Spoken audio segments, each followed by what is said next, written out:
la dernière rencontre des Léopards date de dimanche. C'était les Léopards contre le Maroc. Le score était de 1 but partout. Mais bien sûr, il y a eu une petite altercation, un échange de paroles juste à la fin du match entre Chancel Mbemba et le coach du Maroc. Qu'est-ce qui s'est réellement passé? Qu'est-ce qui est à la base du problème? Bon, c'était une situation un peu confuse à la fin du match. Donc, au coup des sifflets finaux, nous étions au niveau de la tribune des presse. On n'a pas compris directement les nœuds du problème parce qu'on a vu une altercation entre Marocains et Congolais sur le terrain. Et puis par la suite, on a vu Chancel Mbemba quitter l'aire des jeux en courant vers les vestiaires. Il a été poursuivi par un joueur marocain. Heureusement pour Mbemba, ce joueur a été stoppé par les gardiens de but Yacine Bono du Maroc. Et puis par la suite, il y a les membres du staff de la RDC et ceux du staff du Maroc qui sont allés également au niveau des vestiaires, bien sûr, pour aller poursuivre ce qui s'apparente à une bagarre généralisée. Donc, il y avait une situation un peu confuse, effectivement, après le match. C'est un peu après que j'ai pu poser une question il y a une consoeur du Maroc qui m'a montré une photo.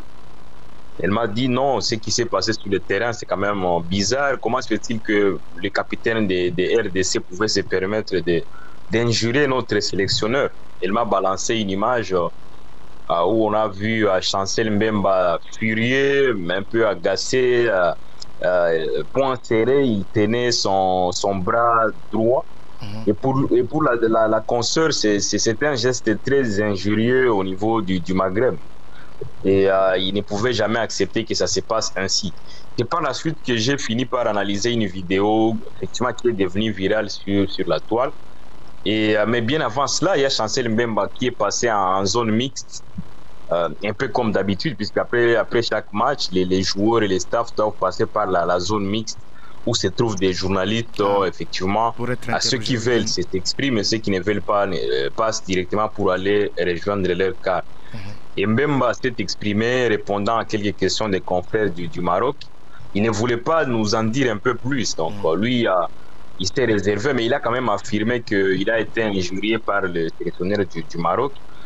Et puis par la suite, il y a le sélectionneur du Maroc également, M. Walid Regragui, qui s'est exprimé en conférence de presse.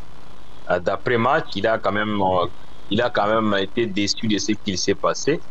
Et puis il y a eu des rumeurs. Donc il y a déjà un confrère qui nous dit que Mbemba a été injurié, il a été traité de coq par le coach du Maroc.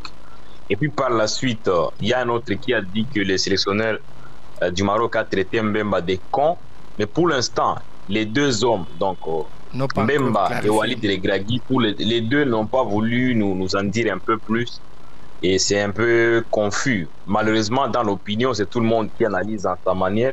C'est tout le monde qui dit ce qu'il veut. Mais en réalité, ni Chancel Mbemba, moins encore Walid Regragui, personne n'a voulu dire la vérité. Mais on sait que Chancel Mbemba, il n'a pas cette habitude-là. Il parle rarement. On comprend quand même que le match était chaud et peut-être qu'il y a eu quelque chose qui l'a blessé, peut-être.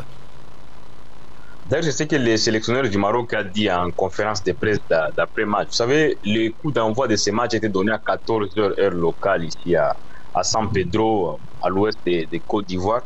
Et c'est une ville qui est réputée, surtout au mois de janvier ici, c'est une ville où il fait extrêmement chaud. Il y a un taux d'humidité qui est vraiment élevé.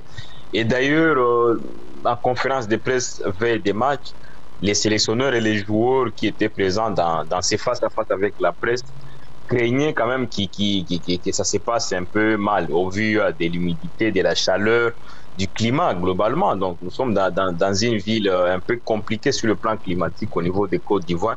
Et le coup d'envoi a été donné au moment où il faisait près de 33 degrés Celsius.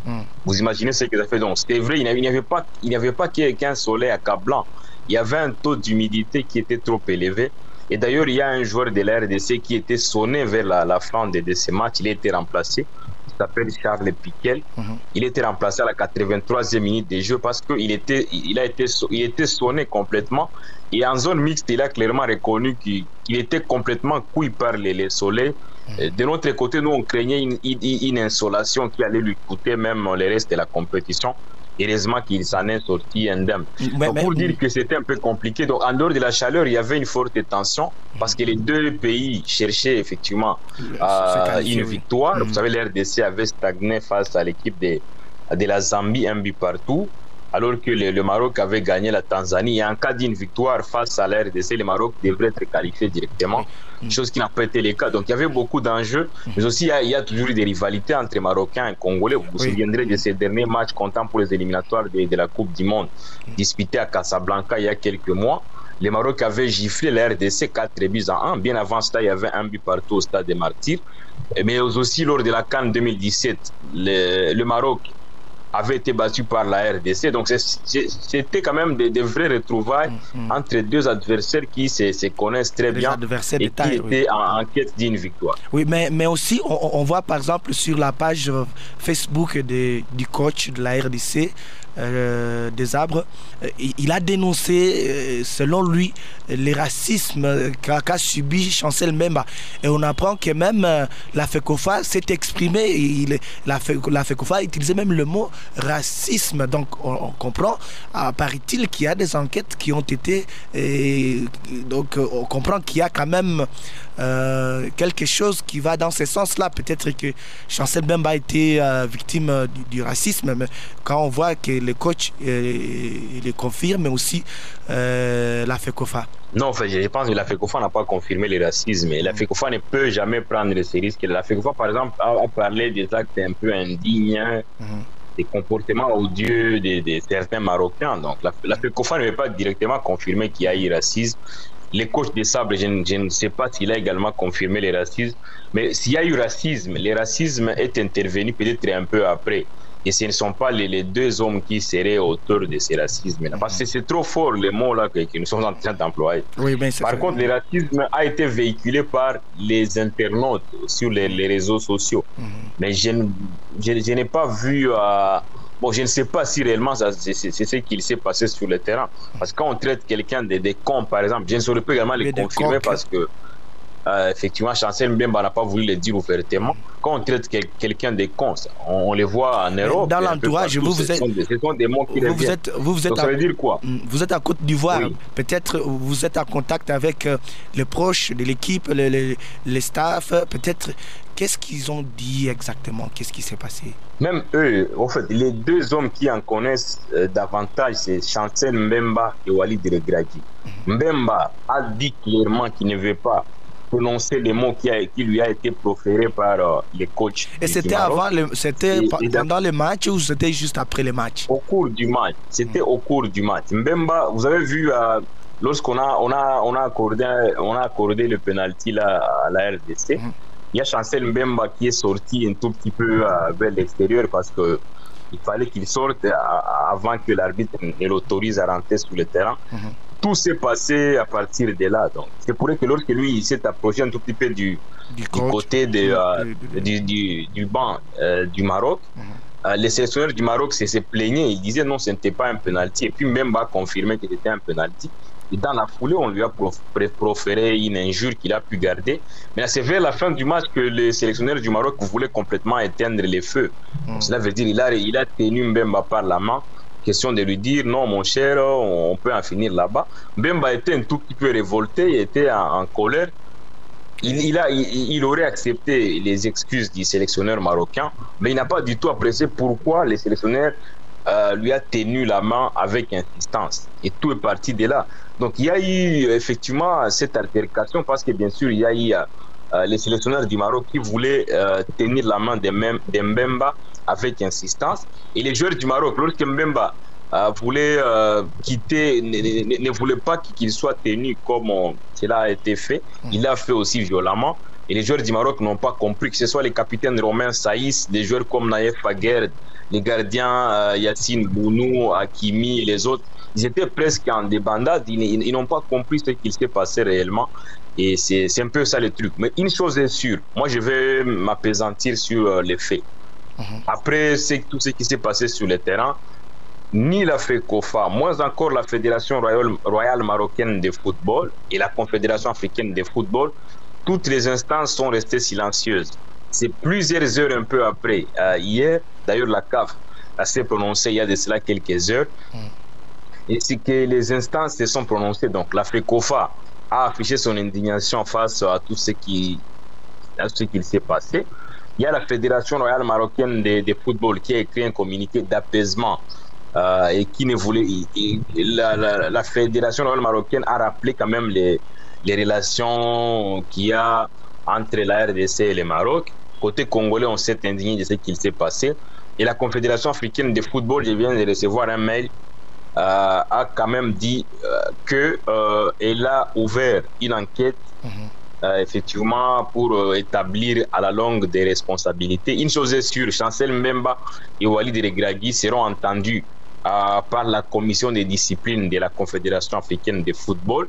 Et c'est après cette audition que les décisions seront prises effectivement pour les deux. Donc, je crains, si Mbemba, s'il s'avérait que Mbemba est fautif, il serait également sanctionné. Mais si c'est le coach du Maroc, il sera également sanctionné. Mais une chose est sûre, je ne vois pas des grosses sanctions qui seraient infligées aux deux hommes. Malheureusement pour nous, parce que certainement ces événements arrivent au moment où l'RDC prépare un match décisif face à la Tanzanie et au moment où le Maroc également prépare un match contre la Zambie. Ce sont des histoires que nous, on ne veut pas voir dans le monde du foot. Voilà, merci beaucoup Richard Mouima pour ces précisions. Nous rappelons que nous vous appelons à partir de la Côte d'Ivoire. Vous suivez de près la compétition, la CAN 2023 Côte d'Ivoire. Et d'ailleurs, la Côte d'Ivoire qui a été éliminée. Merci à vous, Richard Mouima. La Côte d'Ivoire n'a pas été éliminée, il faut le préciser. La Côte d'Ivoire n'est pas mathématiquement éliminée. Vous savez, il y a deux équipes qui doivent se qualifier dans chaque groupe. Mais il y aurait également 4 meilleurs perdants. La Côte d'Ivoire a 3 points. Et en cas d'une victoire du Maroc contre la Zambie, la Côte d'Ivoire peut se qualifier parmi les 4 meilleurs perdants. Merci de ne pas enterrer complètement la Côte d'Ivoire malgré son humiliation 4-0 contre la Guinée équatoriale. Donc elle a encore la chance. Merci pour ces précisions. Il faudra aussi les préciser que vous êtes expert dans les questions sportives. Merci à vous Richard Mouima. Je vous en prie fiston et bonne continuation.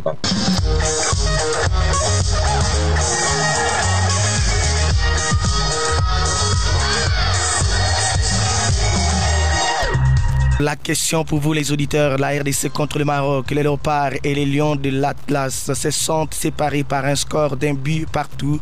Comment avez-vous analysé cette rencontre et que proposez-vous pour les prochaines rencontres des Léopards dans cette compétition?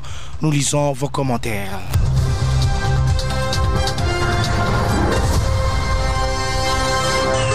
Alphonse Mumbere Mbakula qui dit ceci: l'équipe est trop forte et les coachs à l'arsenal d'attaquants qu'il doit bien positionner pour mieux comprendre. Comparons seulement l'époque du coach Sengi à l'équipe actuelle. Les Léopards ont évolué à 98%. Kawaya Matondo, Dieu merci, qui dit ceci: pour moi, les coachs doivent commencer avec les joueurs qui sont titularisés dans leur club au niveau de l'attaque. En faisant l'analyse sur l'entrée de Silas Katompa, Meshak, Elia et Fiston Mayele, ces hommes ont changé les matchs. Tungeanza Nakama, Tulishinda Sana, Bakambu doit toujours entrer à la 80e minute. Il y a Louis Mazimoué qui dit ceci: les Léopards ont très bien joué et nous sommes très convaincus à une qualification face à la Tanzanie. Fimbu na Fimbu. Nerling Kiose qui dit ceci: l'entraîneur a fait son travail comme il fallait. J'encourage toute l'équipe. Nous attendons à la qualification. C'est mercredi. Luc Makutano Isse qui dit ceci: les Léopards jouent bien, mais l'expérimentation de Cédric ne donne rien. Bonjour ma radio, notre équipe a bien maîtrisé les demi-finalistes de la dernière édition de la Coupe du Monde 2022. Je tiens à féliciter nos fauves de la RDC pour cette belle prestation, mais aussi je vais signaler une chose, que Cédric Bakambu laisse la place aux jeunes et professionnels comme lui qui tremblent avant de tirer un penalty. Et d'ailleurs, quand je l'ai vu dans le 11 de départ de la RDC, j'en ai encore des doutes sur lui. Ce qui est là, je propose à notre sélectionneur Sébastien de ne pas titulariser Cédric Bakambu lors du dernier match de la phase des poules de la CAN contre la Tanzanie. J'espère que vous avez vu hier avec l'entrée de Silas Katompa, Meshak Elia, Dylan Bantubisika, Fiston Kalala Mayele et Aaron Chibola. On a complètement dominé les Lions de l'Atlas du Maroc avec l'entrée de Silas. Il a éteint Achraf Hakimi avec ces jeux que nous avons montrés hier. On va battre l'équipe nationale de la Tanzanie. Bonne chance à nos fauves de Léopard de la RDC contre la Tanzanie, prévu pour ce mercredi. Ça sera à 22h, juste selon lui. Alors, voilà les commentaires de vous, les auditeurs. Merci d'avoir participé à cet exercice démocratique.